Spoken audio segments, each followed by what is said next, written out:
Our electricity bill suddenly shot up. Panicked, I called the power company. A worker arrived and, looking puzzled, asked, "Did you see this wire before?" Bob and I hurried over as the worker moved a potted plant aside for a better view. There, from our outdoor outlet, stretched a strange wire leading to my in-laws' house. "Do you recognize this wire?" The worker's question made Bob and me exchange knowing glances. "Hey Bob, could this be?" "Yeah, no doubt. This explains our crazy electric bill." Bob unplugs the wire quickly. Suddenly, a loud scream comes from my in-laws' place. "What?" "It's probably my mother-in-law." Then there's frantic muttering. The voice grows louder, and suddenly, my mother-in-law jumps out from the bushes. "I'm Mary Johnson, a 32-year-old stay-at-home mom. I love trying out limited-time desserts as a hobby. I enjoy gathering dessert info from friends or doing research. My husband Bob, who's the same age as me, has always supported my hobbies. We've known each other since college, and I've always admired his kindness. I also have a deep fondness for my in-laws who raised such a wonderful man." Many of my Mary friends complained about their mothers-in-law. But thankfully, that's not the case for us. My mother-in-law and I share a love for desserts, and she's always happy when I bring her treats. My father-in-law, though quiet, always has a reassuring smile. They've always been kind to me, and I feel the same about them. They live about a 30-minute drive away. Not too close, not too far away, just the perfect distance. But sometimes I wonder if maybe we could live together, the four of us. It's not that I'm eager for it, but I think we might get along better than expected. I admire them enough to entertain such thoughts. However, life doesn't always go as smoothly as we hope. One day, I was shocked by the news from Bob. "Your parents?" It turns out my in-laws were moving into the empty house next door. I always assumed they owned their place, but it seems they were renting. Their house had aged, prompting them to consider moving. When they discovered the vacant house next to ours, they seized the opportunity. It's a sudden, close move. Anxiety immediately washed over me. So far, I've had a good relationship with my in-laws, but I worry about how this will change things. Living next door means we could see each other every day if we wanted to. I do like my in-laws, but truthfully, seeing them daily feels overwhelming. However, I can't just say that now. It's too late to back out. In fact, when we learned about the move, Bob gently suggested to his parents, "Maybe you shouldn't." But they brushed it off, insisting, "We get along so well now. It'll be fine. I once thought we could even live together." I regret ever entertaining such optimistic thoughts. As my anxiety heightened, my in-laws moved in next door. We greeted them cautiously, and initially things seemed fine. We kept a respectful distance and set boundaries. But as they settled in, my mother-in-law began to overstep boundaries like never before. She started exhibiting all the "don't do this" behaviors you hear about. Dropping by unannounced became routine, and once inside, she acted like it was her own home. Not only that, it felt like they were monitoring our every move. Then, on the day my mother-in-law showed up uninvited and commented on our dinner, she said something unbelievable. "Hey Mary, I've been thinking maybe you could stop locking the door." I was speechless. Can you imagine, in this day and age, my mother-in-law suggesting we leave our door unlocked?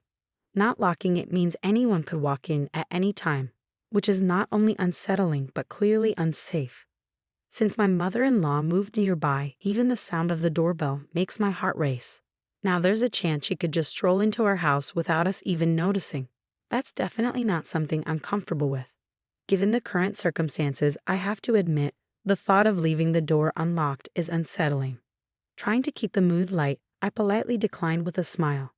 However, she frowned and responded, "Oh Mary, you're such a warrior. But don't worry, I'll ask our neighbors to keep an eye out for you. And remember, your father-in-law and I are nearby.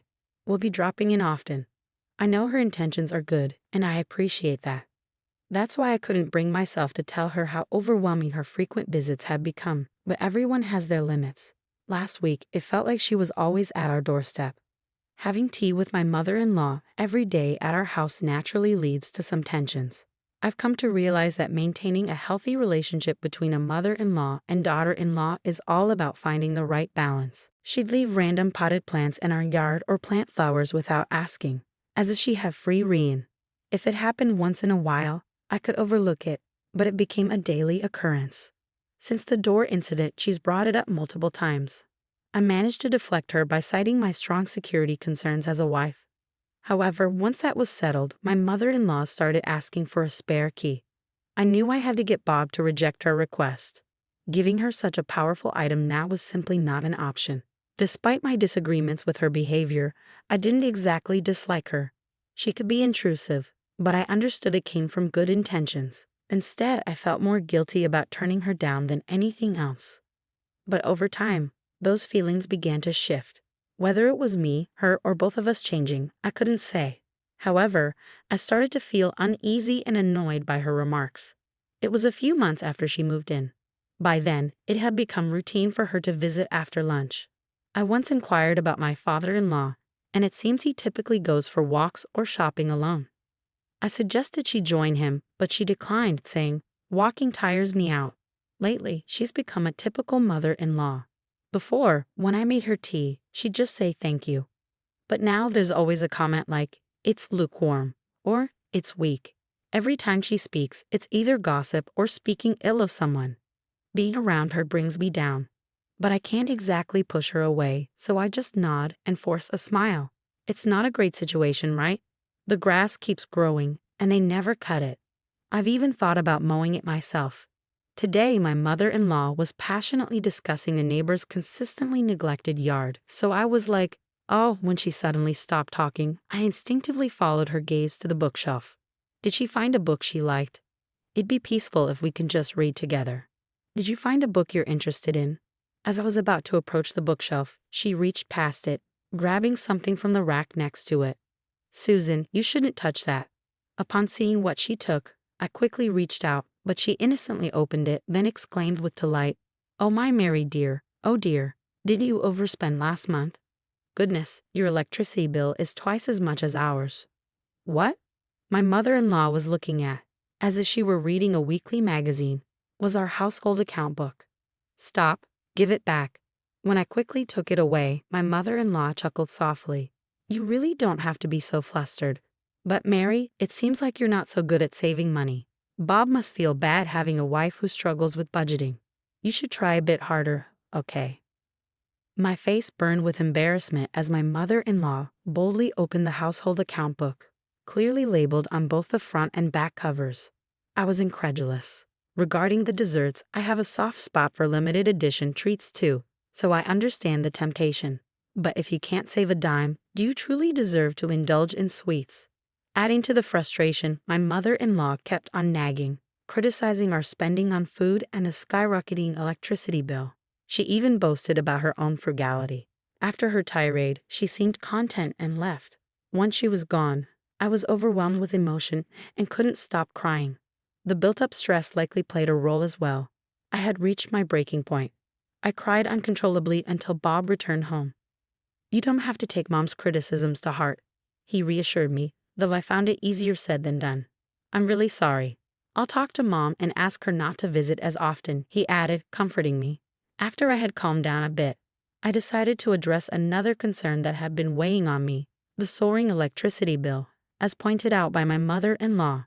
It had inexplicably spiked over the past few months.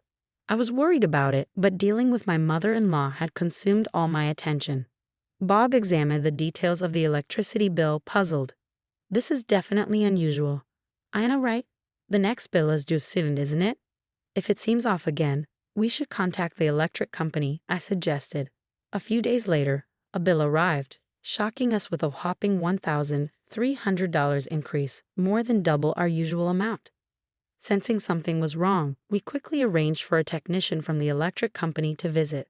The technician conducted a thorough inspection and then directed our attention to something peculiar. Were you aware of this wire? As Bob and I approached, the technician gently moved a potted plant, revealing an external outlet hidden beneath its long leaves. We had forgotten about it since we never used it after building the house. From that outlet, the technician pointed out, a wire extends, leading towards my in-laws' house. Do you know anything about this wire? At the technician's question, Bob and I exchanged knowing glances. We both had a suspicion. Hey Bob, could this be? Yeah, without a doubt. This explains our sky-high electric bill. To confirm, we followed the wire with the technician, navigating through bushes and tall weeds. True enough, The wire led to my in-laws' storage shed. We couldn't see where it connected from our vantage point, but it was evident that it had something to do with their house. The technician, with a serious expression, asked, "Should I call the police?" "No, we might have to, but let's talk to them first. This house belongs to our parents after all," I explained. The worker initially seemed tense, perhaps suspecting theft of electricity, but upon realizing it was a family home, his expression softened with relief. "Oh, I see. I'll be on my way then." "Yes, thank you for taking the time to come out here. We really appreciate it," I replied gratefully. We escorted him to his vehicle and watched him drive off. After he left, Bob and I turned to each other, lost in thought. Bob let out a heavy sigh, resting his head in his hands. "I'm sorry for having a mother like that," he said with a hint of frustration. "It's hard to say. Don't worry about it. What should we do next?" If it's like any other day, Bob's parents are probably home right now. Should we confront them directly, or should we come up with a plan first? Bob, his hand covering his mouth, began to walk towards the external outlet. Thanks to the employee who had moved the potted plant earlier, the outlet was now clearly visible. Come to think of it, maybe his mother intentionally placed the potted plant here to conceal this outlet. Though I hate to suspect, I can't think of any other reason. I wonder what this is connected to, I mused. Suddenly, Bob reached out and swiftly unplugged the wire. "Wait, is it okay to unplug that?" I asked, a bit concerned. "I just did. The thought of them calmly stealing our electricity all this time makes me furious," Bob replied indignantly. "Anyway, we have the employee as a witness. I won't let them make any excuses. If necessary, we have that as well," he added firmly. "That's true." I nodded in agreement, feeling determined. Suddenly, a piercing scream echoed from Bob's parents' house, likely my mother-in-law's. Moments later, we heard frantic muttering and the voices started approaching us. Then, with great force, my mother-in-law burst out from behind the hedge, clearly not expecting to find us there. Upon seeing us, she let out a surprised gasp. "What are you two doing here?" she snapped. I stood tall and replied, "Susan, do you have business in our yard? You seem quite flustered." She looked away, visibly uncomfortable. Meanwhile, Bob held onto the removed wire firmly. When my mother-in-law exclaimed, "Oh," and tried to snatch it from Bob, he deftly hid it behind his back. "What are you doing?" she demanded. "No, that's what I should be asking you," Bob retorted, thrusting a wire in front of her face. This was plugged into our outlet. He emphasized the word "our." My mother-in-law's eyes darted around, and then she defensively looked upwards. "So what? Do you know where this wire goes?" "I have no idea," she admitted. "Just plug it back in now. Things are a mess here since you pulled it out." I couldn't believe her audacity. She was essentially admitting to causing the issue without any remorse. But my mother-in-law seemed more panicked than guilty. I understood why she was so flustered. Smiling reassuringly, I spoke up. "Susan, please calm down. Let's discuss this calmly. How can we plug in a wire when we don't know where it leads? This is our outlet, right? It's not so simple to just plug it in, especially when we don't understand its purpose," I insisted. My mother-in-law squirmed uncomfortably. "Oh, Susan, remember what you said to me? You lectured me about not wasting electricity and criticized Bob for having a wife who couldn't save on energy." "Well now," she trailed off, clearly flustered. "I won't make it in time," I heard her mutter under her breath. "What time is it now?" "It's 9:57. "Oh no, I'm going to be late." With that, my mother-in-law hastily left, stumbling as she went. Bob looked perplexed by his mother's odd behavior, and I quietly explained the reason to him. "Huh? Is that what you meant?" he mused. "So if we stick around, she'll show up again." "Exactly," I confirmed. Bob tossed the wire aside, and we returned inside the house. Shortly after, I heard a rattling sound at the front door, followed by the doorbell ringing. "It's my mother-in-law," I announced as I unlocked the door and opened it. "Hello, Susan," she greeted, pushing past me and entering the house. She seemed visibly upset, her footsteps echoing heavily as she made her way to the living room and plopped down onto the sofa. Bob, who was already there, looked puzzled, but before he could speak, my mother-in-law interjected. "Oh, I'm thirsty. Is the tea not ready yet?" "You're so slow. It's common courtesy to act before being told, you know," she complained. "And another thing, why do you always lock the door?" Everyone in the neighborhood thinks I have a standoffish daughter-in-law. There's nothing valuable in this house anyway. It's just pretentious and annoying, she continued to grumble. Oh, it's hopeless. I had enough, I declared, grabbing the half-empty plastic bottle nearby and slamming it down on the table in front of my stunned mother-in-law. She sat there, eyes wide with shock. Here you go, Mary, your water. You said there's nothing worth stealing in this house. But unfortunately, there were deceitful and sneaky people out there, like those who steal electricity. I could see the panic in her eyes as I sat beside her. Despite being so close, she couldn't bring herself to meet my gaze, her face drained of color. Mary, what's wrong? You seem different, I remarked. Really, Susan? Even I have my limits. Did you think I was some sort of deity? I tried to lighten the mood with humor, but she seemed as terrified as if she'd encountered a demon. Turning to Bob for help, she found him shaking his head. With her daughter-in-law transformed into something akin to a demon beside her, and Bob unwilling to aid her, my mother-in-law's next move was unsurprising. I apologize. I just remembered an errand I need to attend to, she stammered, attempting to leave. You're not going anywhere, I asserted, pushing her shoulder as she rose from the couch, causing her to sink back into the cushions. Mary, I really must. She began, but I interrupted. You were the one who claimed to be thirsty, weren't you? You made a fuss, and now you're saying you can't drink water. Quite hypocritical, don't you think? Tears welled in her eyes as she reached for her bottle. But this time, Bob intervened. My mother-in-law seemed momentarily relieved, but she was still adamant about not letting me drink the remaining water. Now the real problem begins, I continued sternly. When did you start stealing our electricity? You often accuse me of theft, which is a terrible accusation. But the wire plugged into my outlet actually originates from your house, doesn't it?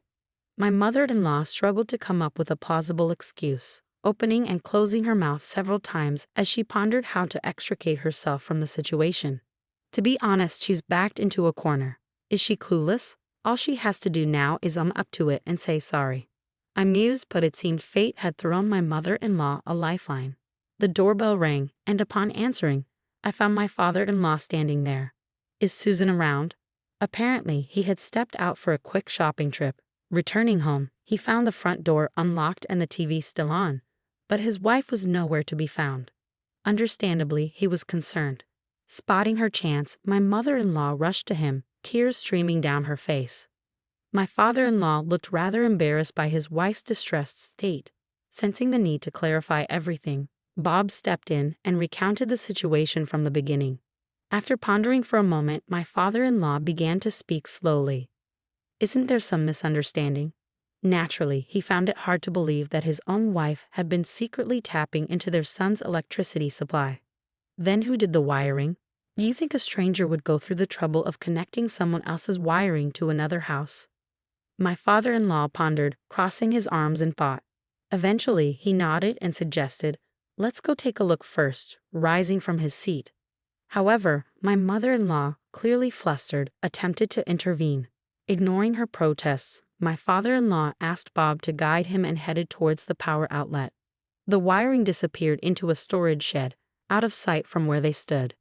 After my father-in-law investigated and returned, his face drained of color.